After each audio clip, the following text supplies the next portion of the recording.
21 Methods for Finding Blog Topics. Ideas can seem endless once you get the urge to start writing a blog. More often than not, you are writing the blog because the topic at hand is near and dear to your heart, which makes it even more challenging. Eventually, you exhaust all those ideas and get them all out on paper. The only problem after that is your mind is all out of content for your blog. Then you have to ask yourself, where can I get more ideas? Here are 21 methods that will help you rediscover the vast sea of ideas that you originally had when you started your blog. Remember, it is a good idea to always keep a log and record ideas as they hit you. The excellent idea that you think you will never forget ends up being forgotten right about the time that you need it the most. Number 1. Google Alerts. If you had to pick one of these 21 methods to use on a day-to-day basis, this one would be the one. Simply go to Google Alerts, pick your favorite keywords, and you will receive some of the best stories every day. Then you have brand new research and inspiration for your own personal blog entries. Number 2. Read the works of your competition. You never want to plagiarize information from your competitors, but reading their content and seeing the feedback they get will certainly give you ideas that you can incorporate into your blog. Number 3. Share your opinion about someone else's work. More often than not, you will come in contact with some article and disagree so strongly that you react and show your disapproval in some way or another. The best way to voice your opinion is to write an article on your blog that expresses your opinion about that particular subject. You will find the exact words in no time at all. Additionally, you will get overwhelming amounts of feedback from your readers because they will see the real passion that you had when you wrote the article. Number 4. Find out what is missing. When exploring other people's articles, you will often find important things missing. Incorporate those into your articles, but also take it another step further by getting inside of their head and thinking about what they are going to post next. Once you have a clear idea, simply voice that thought on your blog. Read articles that do not exactly match up with your niche and then reflect on a few points that relate to your particular niche. This activity can provide out-of-the-box thinking that comes alive in your works. Voicing some of these ideas in your works will in turn expand both your feedback and your audience. Number 6. Find the pain. If you take the time to find your audience's pain and problems, then you can begin to relate to them. Nothing creates a stronger bond than helping someone or voicing the fact that you can empathize with them. In addition to that, you can put out articles that touch on these topics. Number 7. Do some interviews. Try to reach out to others that are in your niche. Ask them if you can do question and answer interviews. Once they are complete, you can simply slap it on your blog and you have a finished article. If that person happens to have a product, then go ahead and let them plug it. An affiliate program would be great as well because you would monetize that post. Number 8. Write about your previous articles. If you have been writing a while, then you likely have some older opinionated pieces to look at. Upon looking at those, ask yourself, do I still agree with that position? Doing this will give you inspiration for your blog and in some instances, more up-to-date content. Number 9.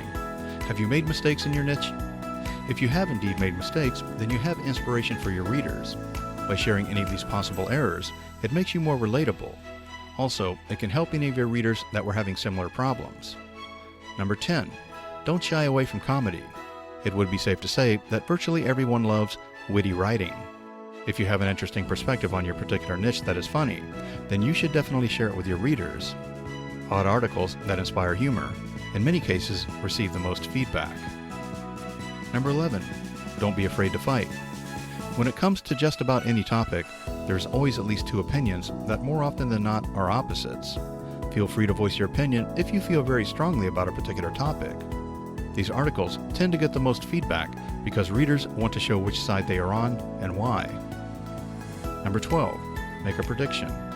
If you feel that you have unique insight into the future, then go ahead and make a prediction in one or more of your articles. If it turns out to be true, your audience will likely enjoy it and then have the opportunity to link to that previous article with another article. Number 13. Just relax and think. It is tough to think of good ideas for your blog if you have a million different thoughts going through your head. Just take time to chill out and partake in whatever activity you find peaceful. At that moment, your mind will be able to hone in on precise topics. Remember to keep your log with you. Number 14. Exercise. It might sound odd to exercise the body when the underlying goal is to exercise your brain, but it works because exercising releases endorphins, which helps the body to feel good. Typically, when you are happy, you think better. In other words, exercise leads to happiness, which leads to a better state of mind. Number 15, create a contest. Post a relatively open-ended question and then promise the winner a prize. This can become a huge benefit because the audience will be eager to win the prize. In addition to that, some of the audience will likely want to voice their opinion about who they think should win. You can even take it a step further by allowing the audience to vote for the winner. Number 16, write a story. You can write anything from a strange fairy tale to a modern-day drama and then tie it into your particular niche. This action will likely capture the attention of your audience and encourage quite a bit of feedback if you received a desirable response from your readers. Number 17, explore the comment section. Take a look at the comments you get and compile some of the unusual thoughts or questions that you have not answered. Then write some articles based on those pieces of information.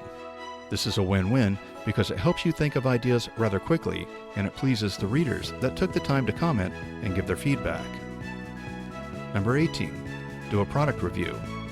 The overwhelming majority of reviews done by people are biased in some way, shape, or form, so if you do an honest interview of a product, your readers will see that you are a trustworthy person, which helps further establish their loyalty. The only drawback is that the competition may not like the honest aspect of the review. Number 19, do a book review.